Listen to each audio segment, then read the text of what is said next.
মেয়ে মানেই আমাদের প্রত্যেকের জীবনে এরকম একটা দিন আসবেই। আজ না হলেও কাল প্রত্যেকটা মেয়েকে এই দিনটা পার করতে হয়। হ্যালো সবাইকে, আমি রাসমণি। আমার নতুন আরও একটি ব্লগে তোমাদের অনেক অনেক ওয়েলকাম। বেশ কিছুদিন আগে আমার এই ননদিনীর বিয়ে ছিল। আর এই যে এনাকে দেখছো, যিনি শুয়ে আছেন, ইনি এখন একেবারেই ছোট। আর যার আইবুড়ো ভাত ধরা হচ্ছে, ওনার সাথে এনারও নেমন্তন্ন ছিল। তাই এনাকে জোর করেই নিয়ে আসা হয়েছে। দেখতে দেখতে ও একটা সময় বড় হয়ে যাবে, এরও জীবনে এরকম একটা দিন আসবে, সেটা ভাবলে আমারও অবাক লাগে। কারণ ও তো এখন অনেক ছোট, আর অনেক ছোট থেকেই ও আমাদের বাড়িতে আসা যাওয়া করে, অনেক ছোট থেকেই ও আমাদের কাছে থাকে। তাই ও ভাবছি ও একটা সময় বড় হয়ে যখন অন্যের বাড়িতে যাবে, মানে শ্বশুর বাড়িতে যাবে, তখন আমাদের বয়সটা কতটা হবে আর আমরা কেমন থাকবো তখন।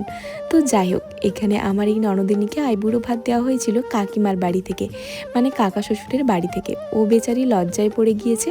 যখন ওকে বলি তুমি খাও আর আমি এদিকে একটু ভিডিও করি, বৌদি আমার একটুখানি ভিডিও করে তুমি বন্ধ করো, নাহলে আমি খেতেই পারবো না, এরকম একটা কথা ওর ছিল। সকালবেলা কাকিমাদের বাড়িতে আইবুড়ো ভাত ধরা হয়েছে, আর সন্ধেবেলা আমাদের বাড়িতে নেমন্তন্ন ছিল। বেশ কিছু আইটেম আমি, শাশুড়ি মা, আমার নতুন যা, মানে আমার যা, আমরা তিনজন মিলে অনেক কিছু আইটেম করেছিলাম। তো চলো কি কি আমাদের মেনুতে ছিল তোমাদের দেখিয়ে দিই। স্যালাড ছিল, কাটলেট ছিল, যেটা পনির কাটলেট ছিল, মাছ ভাজা, আলু ভাজা, বেগুন ভাজা, কুদরি ভাজা, জিরা রাইস, চিংড়ি মাছের মালাইকারি, দই পটল, ডাল, দই, মিষ্টি, পাঁপড়, এই সমস্ত কিছু দিয়ে আজকে আমরা সবাই মিলে আমার ননদিনীকে আইবুড়ো ভাত খাওয়াবো।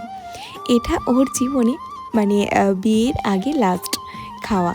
হ্যাঁ, আমাদের এই দিকটাতে খুব একটা সচরাচর নিয়মকানুন থাকে না যে প্রত্যেকের বাড়িতে গিয়ে গিয়ে এই আইবুড়ো ভাতটা খাওয়ানো, বাট আমরা তো অনেক আপডেটেড। আমারও বিয়ের সময় কিন্তু এরকম খুব একটা চাল ছিল না।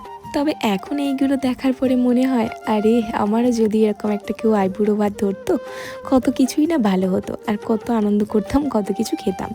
তো যাই হোক, যেহেতু আমাদের ওই দিকটাতে এরকম কিছু নেই, তাই সেরকমটা কিছু করাও হয়নি। তো যাই হোক, সেটা নিয়ে আমার এখন কোনো আফসোস নেই। এবারে এখন আইবুড়ো ভাত ধরা হবে, তাই ওকে ডেকে নিয়ে এসেছি।